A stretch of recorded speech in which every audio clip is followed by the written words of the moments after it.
Alrighty, a lot of yous know I've been doing a few things on this house, but this video is primarily going to be about the van. So, I've got to go and move it actually. First of all, I've had a few issues with it. You might remember that you've heard that, I've mentioned that I hear that clonking. Who did this? Who did this? It's all the ceiling out of the kitchen. Yeah, bigger fish to fry. I'll move it all another time. Anyway, I was hearing a lot of clonking, and I thought it might be the universal joint because it's front-wheel drive that, you know, runs the front-wheel drive on the left side. Always happened when I turned fairly sharp. I thought, the universal joint's fucked. And they reckon there's a couple of loose bolts in the back there somewhere, probably in the strut or whatever.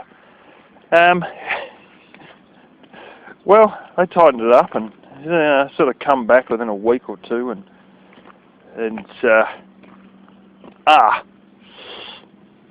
So anyway, it wasn't much worse than it had been. I thought, well, we still haven't put your finger on it. Then all of a sudden it got really bad just one day, and it was clonking like fuck. And then I drove it, left it for a week or so, drove it later, like a week later, and it was clonking like fuck again. And I thought, I got to have a good look at this.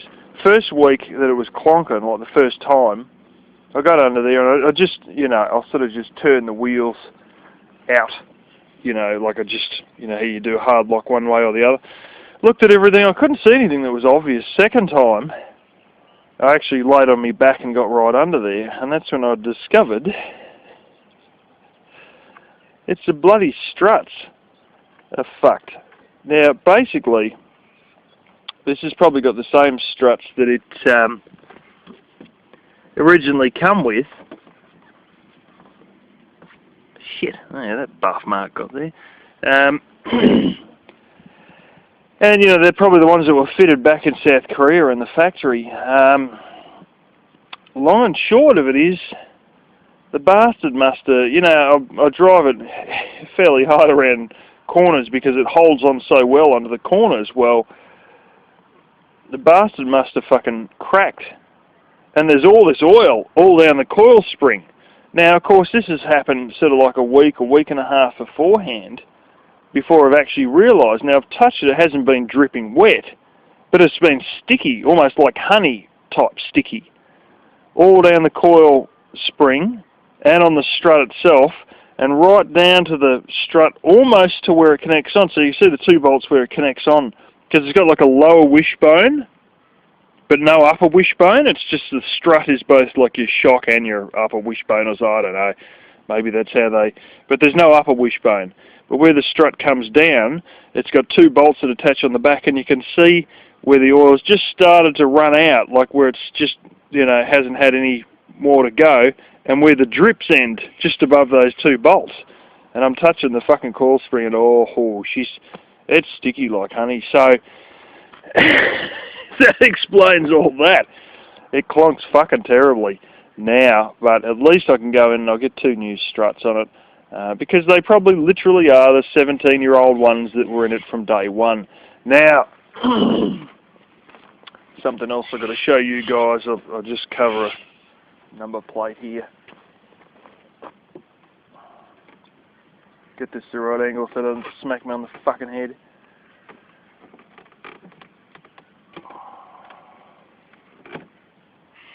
No, good enough. Rightio. We have a tow hitch. A very, very, very good tow hitch. One of these ones, if someone fucking runs into the arse of me or even almost clips the side, they hit this before they hit the... This is the bloody $1,450 wonder that you guys kept hearing about, or however much it cost. It was a fucking arm and a leg anyway. $1,450, because they had to custom make it to this exam. They didn't have any in stock because there's so few of these, blah blah blah. So this is the thing I had to wait like 4.5 weeks to get. So I was worried it was just going to be a shit one. And the dumb bastards, I told them, I want you to fucking weld nuts onto there. Now, any of you who've been involved in any steel fabrication will know that if you drill a hole in something, it's bad. You want to put a flange on there and then put the hole in the flange, or weld the nut on there. This stupid fucker who ran this place, oh no, we can't do that, no, we can't do that. When they sell it to you, oh yeah, we'll be able to manage that, we'll be able to do it. Can do. Get to the day you're going to put it on, after waiting 4.5 weeks, oh no, that'll avoid the fucking engineering of it because it's, you know, it's not part of the original fucking blah, blah, blah, blah. The dumb fucker turns around, this is a business owner who's been doing this for like 30 years, turns around and goes, oh, well, maybe instead we can drill a hole in it and tap a thread into the fucking hole drilled into it. And I'm like, my God, are you fucking, like, I'm just sitting there thinking, are you fucking stupid? Anybody knows you put a hole in it, it weakens it. I said, well, why not weld a nut on there? At least you're not, you know. Oh, we'd be ashamed to weld a nut on there because you'd wreck the black powder coating. It's my black powder coating, not yours, bitch. And if I decide we're going to wreck it and weld a nut on the top, well, so be it. It's my fucking problem. No, Mr. Rocket Science thought it'd be better to drill a hole in the fucking thing and weaken it. And he said, oh, we can always drill a hole in there, tap a fucking thread through it. So what, you're going to get like 2 or 3 fucking threads through a bit of fucking, not even 1/8 of an inch steel, and what? And weaken the fuck out of it? And that's not going to ruin the engineering, but putting a nut on there and welding the nut on is going to wreck the engineer? Fuck off. Anyway, turns out we can use some U-bolts. They actually showed me this sitting on a trolley, and from what I saw glancing on the computer screen, it was only like just a SketchUp, like an engineer type drawing without all the, you know, just a basic SketchUp on the screen type of thing. And of course you couldn't see much on the computer screen behind the counter, but when I saw this I thought, oh well, a lot of our problems are going to be saved because this is your proper 50mm 2x2 hitch. So you take the pin out, these little R clip over there, and then you just put a cargo carrier on. Problem solved. So yeah, so trouble is I'm having real issues getting cargo carriers that are any less than $400. I have spotted a really big one that's 60 inches wide, and it's one of these places that gets a lot of stuff from China and imports a lot of gear from China, roof racks and all, but all of it's sort of you generally buy off the internet, but they do have, well, 1 office number and 2 cell phone numbers, and you can ring to come and inspect or pick up the stuff. So, and it's not that far from, well, it's actually not too far at all from where I bought my last car. So, yeah, it's probably only about 1.5 miles away or 1 mile away or something like that. So yeah, I might go around there, ring them up and say I want to pick up one of these and go around there and pick it up and pay for it in cash instead of fucking around over the internet, because everything's got to be couriered out, and you know, I've had experience with a courier that does this area, and fuck that cunt, he's useless. Fucking idiot he is. But anyway, very close to the exhaust, they've got the exhaust there. But of course it's all been engineered so it misses the exhaust, but it still attaches, and you got about a 1/4 inch gap there. But yeah, I like the fact it's, and I could see on the screen, on the computer screen leaning over the counter, that it was one of these ones that come up, and I said to him, is that one that sort of has the bits that come up? And he said, yeah, it is, because it sort of acts as an added protection to the bumper, and so if someone hits you, they fucking hit this, and your bumper is spared, and your bumper doesn't even get scratched, really. So yeah, but yeah, square here. So basically he went and threw in for free a couple of hose clamps that go over that, and I've bought a few that go over this with the idea, one square one, round one, square one, and I could, you know, make up something to attach on. Now that I know about this, and I knew of this, but I didn't really know about cargo carriers, then I Now, I don't think I did. I don't think I knew about cargo carriers, and I was planning to make some sort of a fucking little attachment that I could, you know, have a shower on or whatever, that would attach into this that would make ourself. And then I discovered cargo carriers. Or I was looking at those friggin' bike carriers, and that's when I discovered cargo carriers. But I saw this and thought, oh, good, it's not a straight-up hitch. It's something that we can go and buy a bit of 2x2 and stick it in and drill a fucking hole and make our own gadget after taking it, because this comes out in a lousy 10 seconds flat. But we can make our own gadget if we want, you know. And then I discovered, yeah, well, for years there's such a thing as a cargo carrier. So then even the idea of having the spare tyre held on this side with some thing I've made up, held on by a couple of fucking U-bolts, oh, fuck it, we might as well just sit on the cargo carrier. There's one trouble, though. In this state, you can have a 6x4 trailer, and, 4 foot wide and 6 foot long, and you don't need registration. In fact, all you do is you get a hand-painted copy of your number plate. The people just get a bit of tin and they just fucking get a little paintbrush and they stick that on the back of the trailer. You never pay any registration fees. It doesn't need to have a number plate on it. You don't need it. You know, there's nothing. There's no paper. There's no nothing.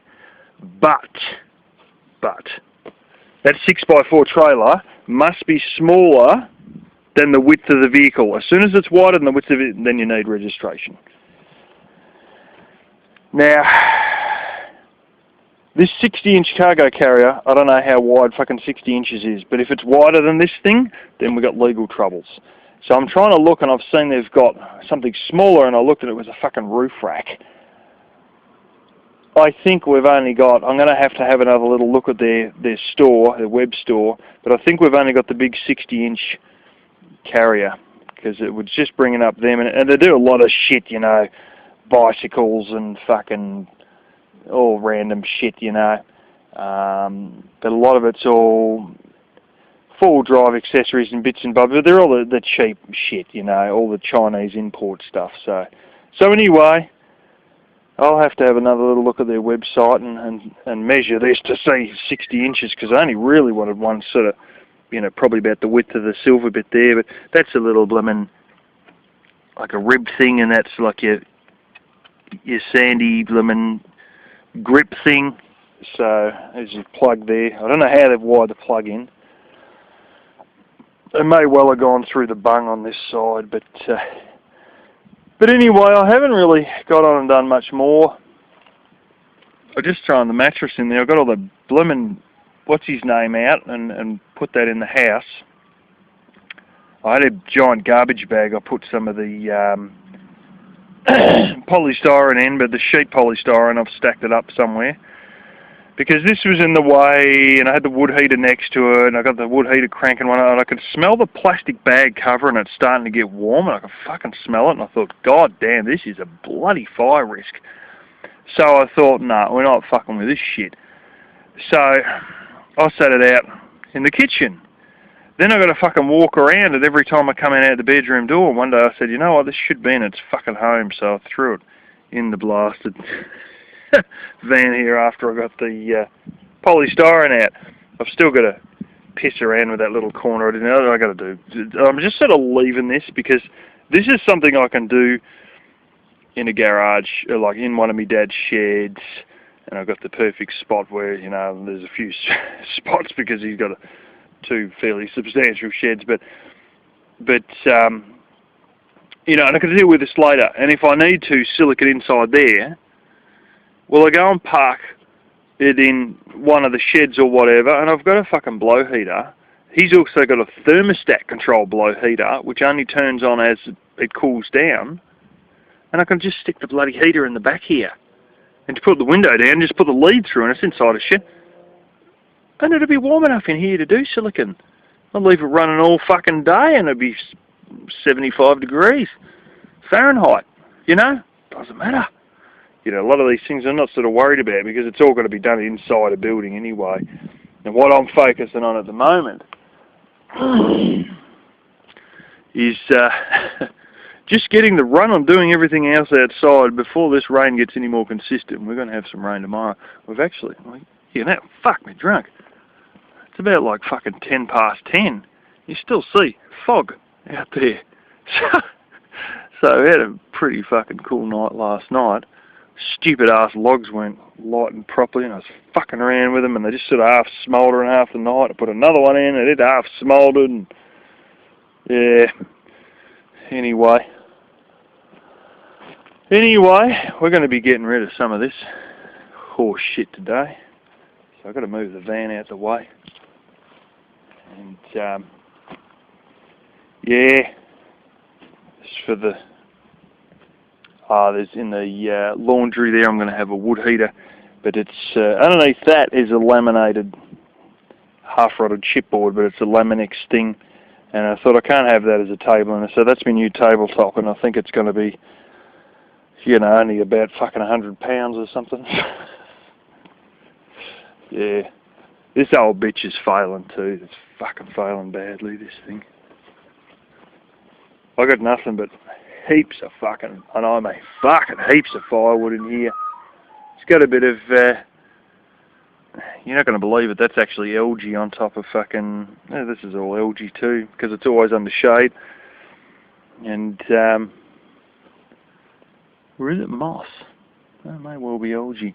But it's all failing badly, like the fucking whole side's opening up and you can see part of the wooden frame. Would you believe it? I never mentioned this to you guys. This thing's entirely homemade. This whole fucking thing is homemade. That's why it has a wooden frame. I don't know how well you're seeing that. Little nails actually holding all the aluminium on. And all these, and you can still see the damn marks, the pencil marks or whatever it was, from where they've gone and marked all down and screwed it in. Fascinating, really. This is a family that had 4 kids, I think. 4 kids and 1 baby. And he made this up on his own, completely on his own. So in that sense, it's quite a classic, but it's all fucking up now. Look, they were actually rubber. Oh no, it's a vinyl to sort of cover the sides of the window as they open the window. My father sort of siliconed a lot of this shit that was having troubles. But the whole lot of this, none of this is official trim. This is all just, he just bought a big roll of this sheet stuff and made a wooden frame and made the whole thing. Even the thing that holds the tail light and all that, riveted in. It's just a bit of this shit made on its own. It's quite a fascinating fucking thing. You wouldn't be doing that, would you, Marshall? Lazy fucker. It's fascinating even he could do it, How the fuck do you, you must have bought the window and this as a whole component, and then he's gone and stuck this on himself and cut the hole out, and it's fascinating, really. It's actually one sheet and then it joins there, and then a second. I've never really, this has been hanging around my whole childhood and everything, but I never really took much notice. Yeah, there's sheet ends there. Yeah, you sort of notice when you realise this stuff and this is the exact same stuff.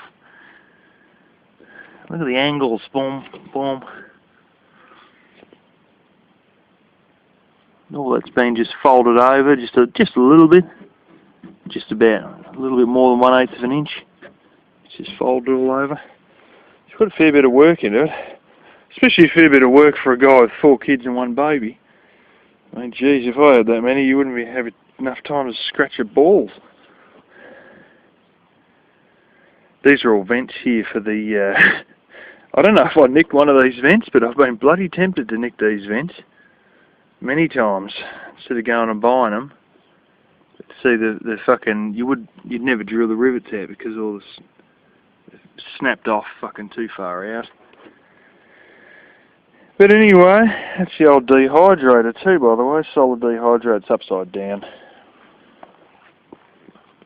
Still sitting here. Still seems to all be in one piece. And I've still got the plums. I still haven't eaten the plums that I dried from this, but that's a... Yeah.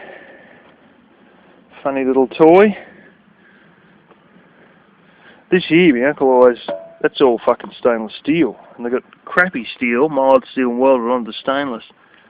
I believe it's a cyclonic filter used in, I don't know if it's for doing wash sand or whatever, but it's some fucking thing. Getting like the clay aspect out of sand to wash sand so it's good for concreting or something, I don't know. He bought it from a scrap metal dealer, was going to make a friggin' wood heater out of it, never done a damn thing with it. But it is in fact like a cyclonic filter. And I don't know if there's anything inside. That's your incoming. I think all your shit goes down there. No, that's your incoming, your shit goes down that way. And your out going up here is, I don't know. Anyway, a lot of this bullshit here is all fucking dead. We're going to try and pull it around the curve of this. I've just got to reverse the van back out. We're going to get this bastard anyway, because this is a pile of sand. So this will come out easily. That's sandstone. I did know where he got it from originally. I can't fucking remember, but I was told originally there's quite a bit of sandstone with another pile of dirt here. We're going to try and piss off all of this shit. I would like to get some of these ones the cat's sitting under, because they're all just hanging out further than the rest, but I don't want to fuck up my door there. I got a door stop thing. Yeah. Anyway. Isn't that right, cute kitty? Hey? What do you reckon, eh? She loves sitting in the sun in the last days of the sun. All the shit under here. There's so much fucking junk under here. I've got like a bit of 6x2, fucking bicycle, lid off a fucking garbage can, all this other random shit all jammed in amongst us, because it's just grown over the top of all of his junk. And of course the endless cluster of fucking plastic bags. You never really understand how full of shit this place was until you actually look underneath these bushes and see all these plastic bags that keep coming out of the dirt, and it's fucking incredible. I'll show you another one too. I don't know how well you can see. There's a whole bunch of bags there. You know what that is? That is rats pulling bags off the ground and making a nest in the middle of all the prickles. I fucking shit you not. One of the early nights when I was still cleaning this place out, I got one of his kerosene lamps, and I got a bit of kerosene and I lit it up. Well, it might have been a kerosene lamp I'd bought for $5 from a Chinese rubbish store that sells all that cheap dollar store shit. And anyway, I sat out there with this kerosene lamp, and my eyes adjusted. And I could just see, you can't see the rats, but you could see their eyes reflecting in the light of the kerosene thing, and there was rats going all in and out, all through this. Fucking heaps of them. I could put out poison so fast that it didn't matter how fast I put it out, it would all disappear the next night. And I was fucking, fuck me, I was going through pounds of the shit. And it all slowed up very quickly. Now I use a certain kind that's safe in case Kitty goes and eats it, because it's, yeah, it's like a poison based on body weight. So it'll knock out a mouse, but it won't knock out the cat unless she eats more than 20 mice in the space of fucking 2 days, or some ridiculous number. So anyway, she's been getting the odd mouse lately, but not many. But she did get one about 2 nights ago. She hasn't been getting any for months, and she's just starting to get them again now, and I reckon it's the cold weathers. They're all trying to come into the fucking house for the cold weather, which is pretty typical. They're all outside without a problem. When the cold weather comes, they're trying to get inside the house to, you know, because it's guaranteed dry. And in the process of walking over the front lawn, somebody decides their days are numbered and comes into the bedroom with a mouthful of mouse and a friggin' tail hanging out the side of a mouse. And that's one less mouse. Look at the shit under here. That's right, the shit under here.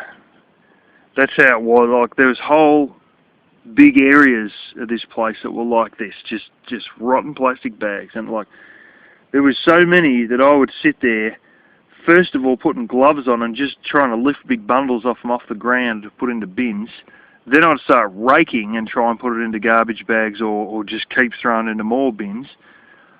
I never liked the idea of burning plastic, so...